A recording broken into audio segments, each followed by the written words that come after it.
Hey, crypto family. So I have some exciting news articles today that I think you're going to like. The first one is by Cointelegraph, and it says state-backed German bank says Bitcoin will leap to 90,000 in 2020. I know what you're thinking. There's an outlandish prediction. Now, this price is pretty high, so I don't necessarily agree with it, but I do agree with the fundamentals that it is basing its decision off of and its technicals. So it says the German bank Bayern LB has published a report on Bitcoin versus gold in which it predicts a big leap for the cryptocurrency in 2020. So, as you know, there's been a lot of comparisons between Bitcoin and gold, and Bitcoin is like the digital gold and protects against inflation and all that. So, it says here on October 1st, the Munich based state owned bank published its latest research report that seems to suggest that the forthcoming Bitcoin halving effect is yet to be factored into its current price of about 8,300. So you've heard of the Bitcoin halving. It's going to happen on May of 2020. And basically, what's going to happen is basically the amount of rewards that's the rewarded for mining Bitcoin is going to be halved, thus reducing the total supply of the Bitcoin and then increasing that demand. So kind of the inverse relationship.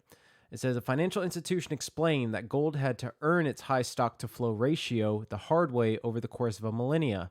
Bitcoin, on the other hand, will most likely succeed to obtain a similar stock to flow ratio of that gold in the coming year, the report predicts. So, the stock to flow ratio is the equation that they use to determine the price of Bitcoin. And there's actually a very, very close correlation between the stock to flow ratio and Bitcoin's price. So it says, quote, historically speaking, it has invariably been the commodity with the highest stock to flow ratio at that juncture, which has been used as money because this enabled the best value transfer over time. And then it talks about Bitcoin.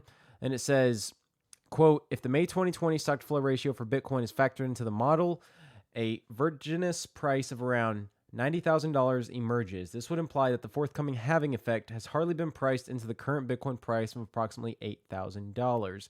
Now, if you look here, there's a guy on Twitter. His name is at 100 trillion USD, Plan B, and he has 40,000 followers. They actually modeled the stock to flow ratio before these people came out with this article. So you can see here that if you click on his link, and this basically what this chart is, and you can see here that in 2009, the black line is the stock to flow model, and then basically all the dots are the days until the number of blocks basically per month. So as you can see, this model hasn't changed. So this you can see how close Bitcoin, the price, follows this line. And you can see here that in 2020, towards May of 2020, it's going to reach around $55,000. So that's what he states in his article. And it says price $50,000 with SF50 after the May 2020 halving. And you can see how accurate it's been. So this has created a lot of buzz. So again, 90,000 is pretty high. I don't think it's going to get there, but 55,000, a little bit more reasonable, seeing as, you know, Bitcoin's already reached a high of 20,000 before. But again, just something to keep in mind. These different models, again, comparing it to gold, we do see a lot of similarities in that. So just keep that in mind when calculating the price of Bitcoin and then looking, you know, thinking about the supply. Eventually, there's going to be no more Bitcoin left. So that demand is going to increase, and there's only thing to happen is price increase from there. So great article, and just, again, something to think about. Now, this next article is talking about offline transactions, the final frontier for global crypto adoption. So, as you know, I was talking about Bitcoin. I was talking about quantum computing a couple of videos ago, and basically I was mentioning that that's a big threat to the cryptocurrency world, to blockchain, basically, because these quantum computers can basically solve, you know, these equations that would take years for normal computers in mere seconds. And basically, they could hack into someone's private keys, validate their transactions, withdraw funds, you know, do all of that stuff. And if your cryptocurrency is offline, you don't need internet access. You don't need anything. So it says earlier in September, Cointelegraph reported that Israeli cybersecurity startup GK8 had raised $4 million to finance its offline cryptocurrency transaction solution. The company developed a cold wallet with, quote, hot wallet functionalities that is completely shielded from online hackers because it does not require an internet connection. So this is definitely something that will be very, very useful in the future, especially with a lot of regulation coming on, and a lot of these, you know, exchanges are becoming centralized. They're performing KYC policies, basically, like, you know, having people sign up. So if we want true decentralization, then we need to have offline cryptocurrency transaction solutions. And it says the term censorship resistance does not appear in Satoshi Nakamoto's white paper for Bitcoin. However, it has become one of the sound bites often quoted by proponents of blockchain and technology. It says it can, thus, peer-to-peer value transfers can take place on blockchains without the need for a central intermediary like a bank or clearinghouse. And then scrolling down here, it also talks about different ways to send Bitcoin. So you can send it over satellites and mesh nets. So stuff such as radio frequencies, it talks about sending them. And then you scroll down here, it says mesh networks have a special topology that allows all necessary infrastructure nodes to be connected in a non-hierarchical manner. This arrangement differs from the centralized internet architecture, which sees servers being responsible for relaying information to and from connected nodes. So again, you have a lot of these different solutions, and I do believe offline cryptocurrency transactions will be very, very big in the future. So something to keep in mind. Again, more ways to fight against centralization and just hacking that does happen a lot. So something to keep in mind as we move towards the future. Now, going over to another article, this is more towards the political side. So as you know, there's been a lot of divide between allowing cryptocurrencies and banning them. So as you know, China's been against it, India's been against it. A lot of countries have been against cryptocurrencies because they are decentralized. Here it says 27-year-old Pelosi challenger accepts cryptocurrency campaign donations. Now, Nancy Pelosi, if you don't know, she is the House of Representatives, basically the Speaker of the House, and she's been the Speaker of the House in office actually for 31 years. So she's represented San Francisco in Congress for 31 years. So again, she has a lot of ground, and she does not support cryptocurrencies, but she does support impeaching Trump, which is keeping her at a very strong forefront right now. So a lot of Democrats like that. So I think it's going to be hard for this, this basically competitor to try to win. But the fact that this competitor, Agatha Bachelor, who's a Stanford engineer and designer who served in the immersive collective in Democracy Earth, argues the existing political establishment wants to hold back a future, quote, where economic freedom is afforded to all.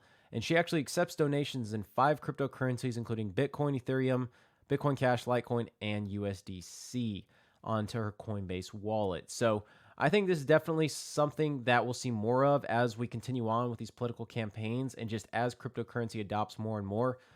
Basically, people want to be on the forefront of technology. They want to be, it's quote unquote hip. They want to be, basically not agreeing with everyone, but they want to be basically adopting, whatever the next technology is. And someone that does that gets a lot of traction and they gain a lot of support. So I think that Agatha is definitely on the right track here for accepting cryptocurrencies as donations, and we're definitely going to see more, but we're going to have to see if she can win this election. If she does, it's going to be huge.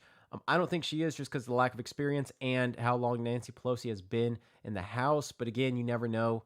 But it's good to see that more political candidates are accepting cryptocurrencies. Now, last but not least is the fact I mentioned that, again, cryptocurrency is becoming more and more in the mainstream. And as it is, then you have a lot of people, such as congressmen, noticing it, and they notice the threat. And it says here in this article, U.S. congressmen urged the Fed to consider creating a national digital currency as the rise of crypto threatens paper money. So this is huge because they're recognizing now that it's a threat, okay? A year ago, they didn't see it as a threat. They were fine. But now they're seeing it as a threat. And it says 2 U.S. congressmen are addressing the rise of cryptocurrency. They believe the U.S. dollar is at risk of getting left behind with the horse and buggy as digitization sweeps the globe and governments around the world move to modernize their monetary systems and reinvent how they transfer, distribute, and create money. So again, they're seeing the writing on the wall. They're seeing how cryptocurrencies provide more security, faster transactions, less fees. Basically, all around it's better. And that's something that they can see happening in the next 5 to 10 years. So they want to get ahead of the curve. Now, as you know, Facebook Libra has been in the news a lot, basically because it's, you can transfer it anywhere, any country, and basically it's accepted anywhere. So they're seeing this as a challenge, and they want to make a currency so that there's not as much of it as an effect when people do change from paper money to digital currencies. And it says the revelations are forcing lawmakers to rethink how to tackle the threat to the US dollar.